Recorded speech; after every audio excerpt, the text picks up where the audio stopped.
Bonjour à tous. Alors moi je vais vous parler de l'interaction entre le laser excimer et la cornée. Comme vous le savez, l'incidence de la myopie augmente à travers le monde et la PKR est une technique de chirurgie réfractive fiable et éprouvée, puisque la plus ancienne. Nous, au 15-20, nous utilisons le laser Wavelight EX500 de chez Alcon, qui est une plateforme laser qui fournit également une estimation de la profondeur d'ablation et du mur résiduel stromal postérieur. L'objectif de notre étude était de décrire le remodelage cornéen après PKR myopique, mais aussi de confronter l'ablation stromale estimée par le laser à l'ablation réelle mesurée en OCT en post-opératoire. Pour cela, nous avons réalisé une analyse rétrospective sur 150 yeux traités par PKR myopique avec au moins 3 mois de suivi entre 2019 et 2023. Et nous avons réalisé les programmations opératoires en implémentant le nomogramme de correction donné par Alcon. Dans cette étude, nous avions donc 150 yeux, suivis au moins 3 mois, avec pour tout le monde une zone optique de 6,5. Un quart des patients ont reçu une procédure en transépithéliale et environ 60% des patients avaient nécessité l'application de mitomycine.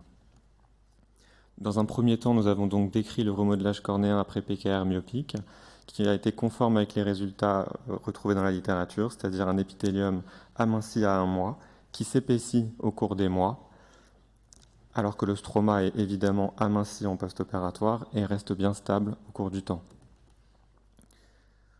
Dans un deuxième temps, nous avons réalisé la différence entre l'ablation stromale prédite par le laser et sa mesure en OCT, en post-opératoire.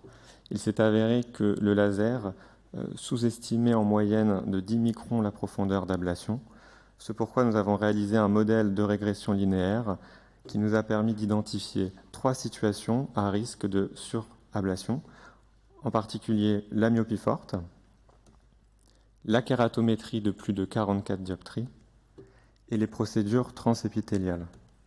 Alors quelques points de discussion. Tout d'abord à propos du nomogramme. Si le nomogramme permet d'obtenir un équivalent sphérique proche de 0, il engendre quasi systématiquement une sous-estimation de la profondeur d'ablation qui ne doit plus être utilisée une fois le nomogramme implémenté. Dans notre étude, nous retrouvions que les patients avec des topographies qui montraient des cornées courbes de plus de 44 dioptries présentaient une surablation, ce qui n'est pas retrouvé dans la littérature à l'heure actuelle. De même, les procédures en transépithéliale avaient une tendance à cette surablation, mais nous aurons l'occasion d'en discuter dans la matinée. Il y a d'autres topos sur le sujet.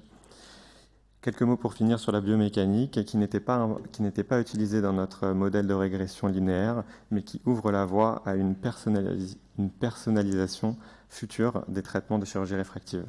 En conclusion, peut-on se fier au laser ?